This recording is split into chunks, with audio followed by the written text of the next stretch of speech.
Do you believe that our government is in possession of UAPs? Absolutely, based on interviewing over 40 witnesses over 4 years. And where?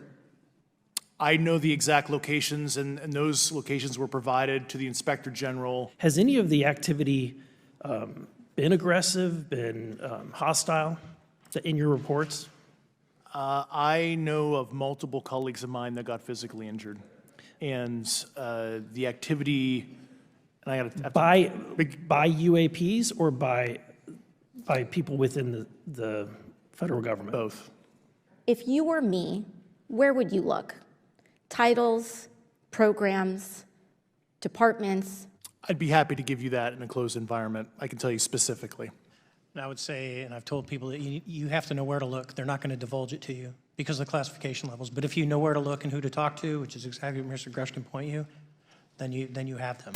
Representatives Tim Burchett and Anna Paulina Luna have essentially been leading the charge to uncover whatever secrets they believe the government may be hiding about UFOs. We were denied access to the SCIF, and so to my knowledge, what's going to happen now is not only do we have the support of the chairman, but they're going to get a nice letter from Congress. And as you heard, Representative Ogle said, if we're denied, we're going to use the Holman Rule. We'll defund the position. And then what about this talk for a full repository of all the data on it? Is that something you're going to support with legislation coming out? Yes. Talk to us about that. It's very multifaceted. We've got so many ideas now. Like I said, this is just the first of many, and I mean, the reason we got this is because we told them we would just do the field hearings, and we were going to do them in my front yard. My wife and daughter were going to grill out hamburgers and hot dogs, and y'all would all be invited, and we could ask everything, and we could bring everybody there. So they didn't want that, so they brought us back here. So, it's still an uphill battle, though. I mean, every step of the way has been. Has this made you realize that we are not alone? I knew it before. I didn't need this, but I'd seen enough. I've seen enough, and I would hope that you all would get that opportunity to see what we've seen. I'm sure you guys have heard enough, too. I mean, you heard the testimony of some of the technology. Representative Ogle's asked some great questions, but when you have a senior military pilots and officials saying that there's technology that they don't believe is from us, from humans. And also, you got to realize 3 United States congressmen were denied by our military. We're supposed to be telling them what to do, not the other way around. On July 26, 2023, the United States Oversight Committee had a meeting or a hearing regarding UFOs, or as they're classified now, unknown aerial phenomenon. Now, for those of you that don't know, the Oversight Committee is responsible for holding the government accountable, the government and all its agencies, and in conjunction, it is to serve as the voice of the people. You're ultimately auditing the government. You're making sure that there's a checks and balances to the way it operates and how it serves the people. And you'll notice earlier in the clip, Anna Paulina Luna, representative from Florida, Republican, because the Oversight Committee is a bipartisan effort to audit the government, you'll notice that she mentions defunding, and that's the type of influence that the Oversight Committee has. Now, you might be wondering, what does this have to do with systems thinking? And I would ask that we look at the grounded aspects of this entire hearing regarding UFOs, UAPs. And in this diagram, you have people, taxes, and services. This very basic loop shows that there is a relationship between people, the taxes we pay, and the services that are funded by those taxpayer dollars. When we have an external influence affecting these, it would ask that we look at the greater scope, the cycle, the elements which influence this relationship. Because sure, objectively, it makes sense. But what this committee, this Oversight Committee is looking at is the checks and balances which affect how these things, the integrity of this cycle, this loop. And so we're going to continue on that path. Well, I just think it should be noted, I posed the question, does UAP technology potentially pose an existential threat to the national security of the United States of America? And all 3 of the witnesses answered yes. Congress has a responsibility now to move forward aggressively to get to the answers to these questions, even if it's in a secure environment. Towards the end of the hearing, you all spoke about reverse engineering. I just want to hear, what do you think about the situation, as well as what are legislative approaches that you can take to ensure? Well, reverse engineering, of course, we're talking about something that we have no concept of. So it's like, I'm a motorcycle guy, so if I took a Harley Davidson or one of the new Indians and took it back to the people on the Mayflower, yeah, they could shine it. They wouldn't be able to fix the carburetor. They wouldn't be able to change the plugs. They might be able to figure out where the gas goes. They might get it started. But that's sort of where we're at with the reverse engineering. You know, it's just so much ahead of us. But the question you have to ask, and it was alluded to in there, was that it's been handed off to people within the business community so that there is no FOIA, that you all in the press have no access. So, you know, where does the line end and where does it begin between the government and big business? And I think it'd be wise for you all to start looking at some financial disclosures of some of those corporations, some of the people who do the stonewalling in this town. And I want to elevate beyond that basic loop of people, taxes, and services, because it's not the most comprehensive loop, but it's an example, and I hope people will explore these thoughts processes in their own conversations. I want to look at a greater loop. It's parallel, but it's also more overarching. We're looking at identity, government, and security. In this specific loop, we're looking at identity, government, and security. And these elements help check the integrity of the people, taxes, services angle. I also want to bring up the entire situation before, when it was noted that the Pentagon had a large sum of finances that were not accounted for. And when you have something like that happen in the government, it will affect our services, and with the compromise in terms of having robust finances towards services, it'll also affect the livelihood of the people. And in conjunction to that point, you may recall during the 2008-2009 housing crisis that when people were going through massive financial crises, there was a number of people that were either out of luck, had no other financial resources, either taken their lives or ended up dying from just being in poverty. There's not enough emphasis showcasing how the financial integrity of our nation, as much as our own individual lives, really affects our own survivability and our own personal thinking on survivability.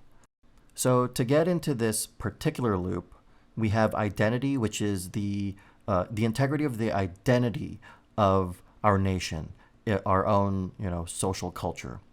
And this in turn also affects the way we govern ourselves, how the government operates.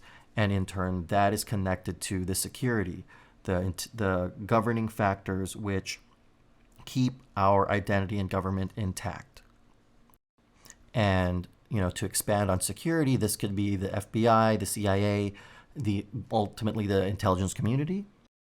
And although there are more influences and elements to this loop, this at least gives you the basis in which we can understand the overarching topic of this video.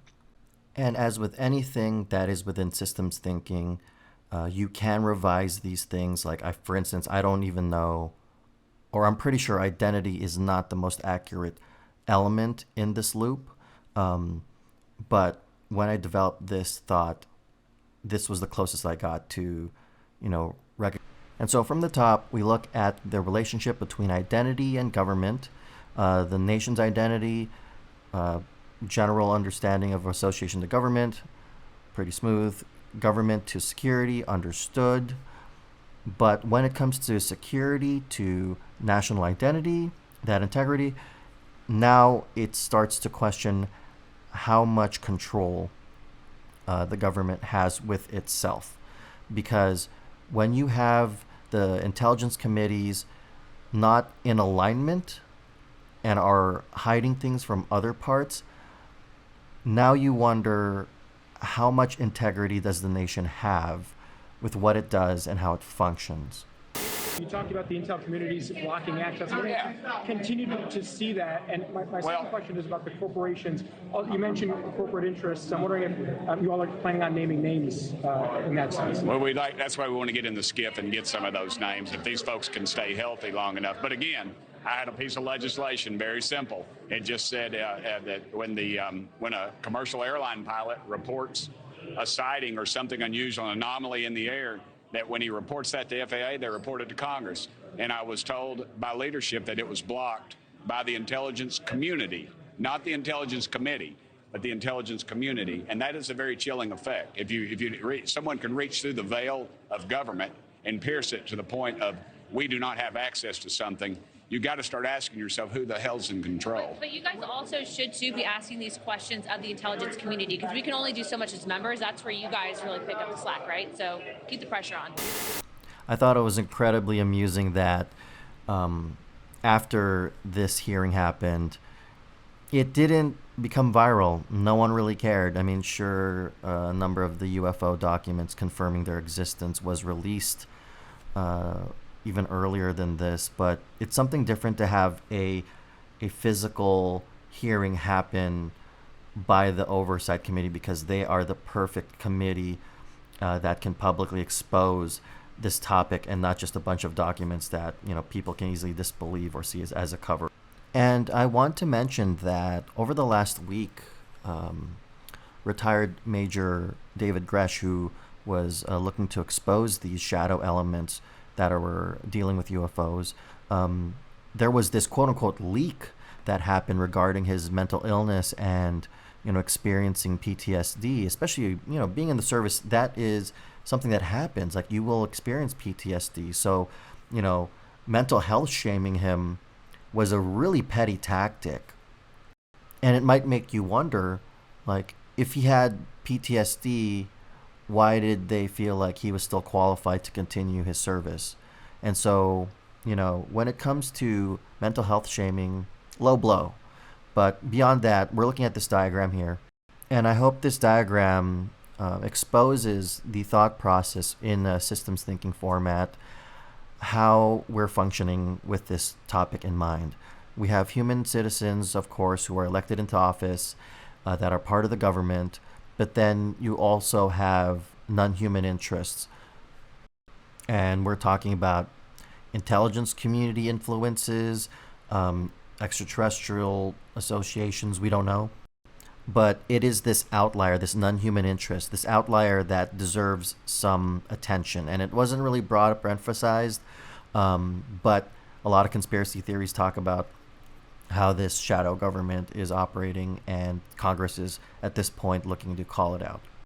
In comparison to this whatever shadow government aspect, what is emphasized in this hearing, especially expressed by the representatives, is the undisclosed members of the private sector, you know, big business, who are taking advantage of these UFO technology or awareness, and we don't know the ramifications of why private sector is involved with this. And that's what this committee is looking to expose, understand, and identify if it's affecting any other sector of our government.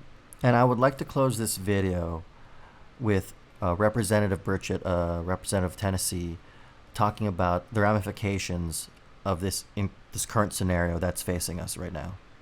What's next? We're going to formulate some more ideas. We'll get some legislation out of this. But what I had hoped, honestly, was I'm shocked, actually, at just the amount of information that came out, because all the roadblocks that we were put up against us. So I think what's going to happen now, the floodgates, other people are going to say, you know, I've got some information, I'd like to come swear in. And that's what we're going to start doing. We're going to start talking to people. We're going to start naming names. I want you to think about this. Think about this, that something with the capabilities of traveling light years, not showing a heat signature, and the energy capabilities of that would put the Pentagon out of business. We wouldn't be fighting these worthless wars overseas over oil, and American boys and girls wouldn't be dying. It would put the war pigs out of business, and they'd have to go somewhere else, and I'm all for that.